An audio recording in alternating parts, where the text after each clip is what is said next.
Let me also go back to my colleague and our senior executive editor, Abhishek Kapoor. Abhishek, let's also remind our viewers with regards to the first set of charges that have been levelled against her.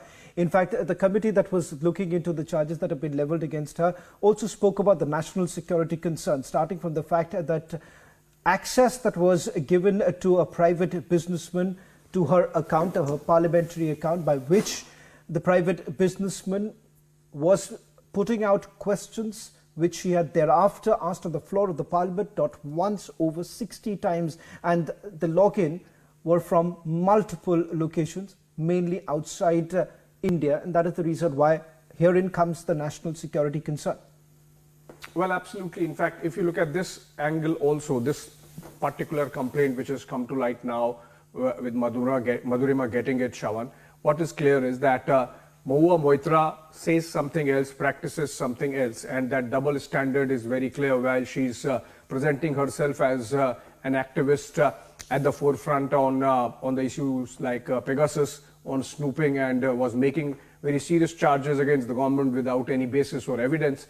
She herself was snooping on somebody, which was a private matter actually, but using the services of Kolkata police commissioner there, obliging it. The name is there in the complaint, and there are call detail records. Based on those call detail records, she was seen to be hobnobbing with that individual. She in fact zeroed down on the exact location and of the individual, and went there and confronted that person who was trying to clearly avoid Mahua Moitra. So obviously this seems like a very aggressive individual who like in the case of Jai Anant Dehadrai earlier, and so in this case instance also seems to be willing to cut corners, willing to take the illegal route, willing to indulge in something which clearly falls in the domain of criminality in terms of breaking off sections of the IPC as it exists today. And so obviously if the CBI really picks up the threads of this complaint and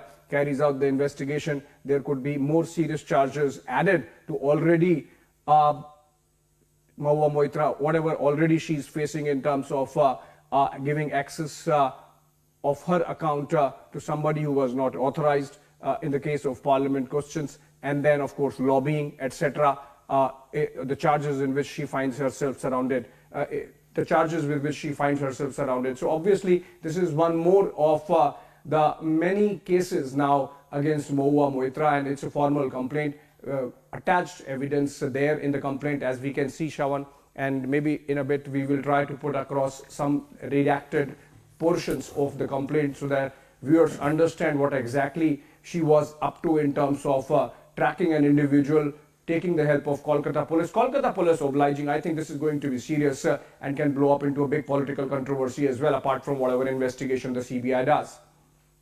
Well, in fact, let me just also quickly put out some more details that I'm getting, Abhishek, from my sources within the Central Bureau of Investigation. In fact, 4 stakeholders with regards to the quid pro quo charges have already been examined by the Central Bureau of Investigation. But the difference here, Abhishek, is the fact that the preliminary inquiry is still underway. So by way of completing the preliminary inquiry, the Central Bureau of Investigation in a few days from now would be in a position to convert it into an FIR, which would essentially mean that our criminal charges could perhaps be levelled against parliamentarian Mahua Moitra. They're also looking at the possibility whether at all the National Investigation Agency could also be roped in, keeping in mind that there is a national security concern. But having said that, that's a decision that is going to be taken by the Ministry of Home Affairs with regards to whether at all a case can be actually given to the National Investigation Agency. So far, Abhishek, it turns out that one, they are looking into the number of times the login has actually taken place outside in India. Secondly, they're also looking at whether at all there was a quid pro quo. The very fact that over 60 questions were actually asked on the floor of the parliament, and this comes in from a direct arrival.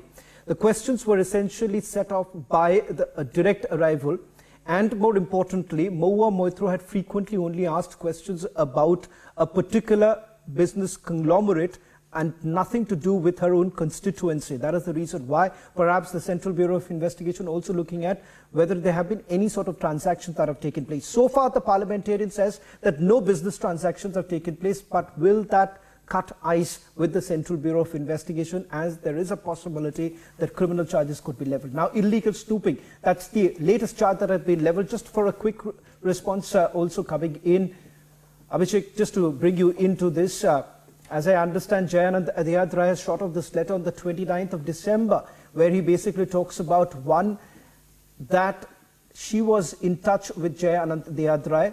In fact, she had provided details of the call data records of her ex-partner, so much so she provided details about the fact that a top Kolkata police officer was the one who was actually helping her. We're also picking up from our sources that Mahua Moitra, parliamentarian Mahua Moitra, is not in the country right now. The Central Bureau of Investigation perhaps would, there's a possibility that soon after the FIR is registered, that the parliamentarian could also be called in for questioning soon after the FIR that is registered. Abhishek, what more are you picking up from your sources within the government?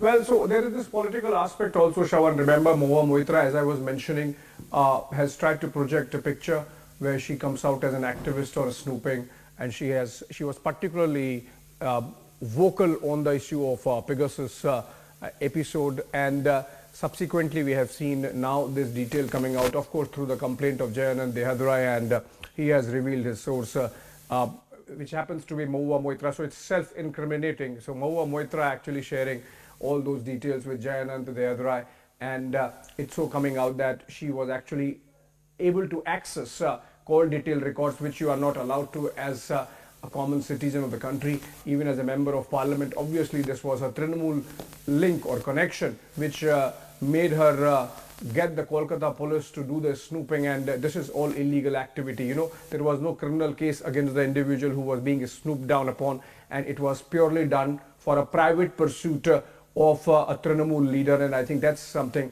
which is going to be serious and can have political implications as the story progresses. We've got the story just a while back. Obviously, it will take time, and it gets picked up politically, and then you would see the story is really snowballing. And one more issue to face so far as Mahua Moitra is concerned. You mentioned that she is not in the country, but obviously when she comes back, you can expect that even the CBI is going to maybe carry out preliminary inquiry, and during that maybe question her once as to what exactly was she doing with this illegally accessing the call detailed records of an individual against whom there was no criminal case pending with the Kolkata police. Well, thank you very much, Abhishek, for putting this into perspective. It only means more trouble for the parliamentarian, who we are now picking up from sources is not in the country right now. Perhaps in a few days to come. From now, the FIR is likely to be registered by the Central Bureau of Investigation.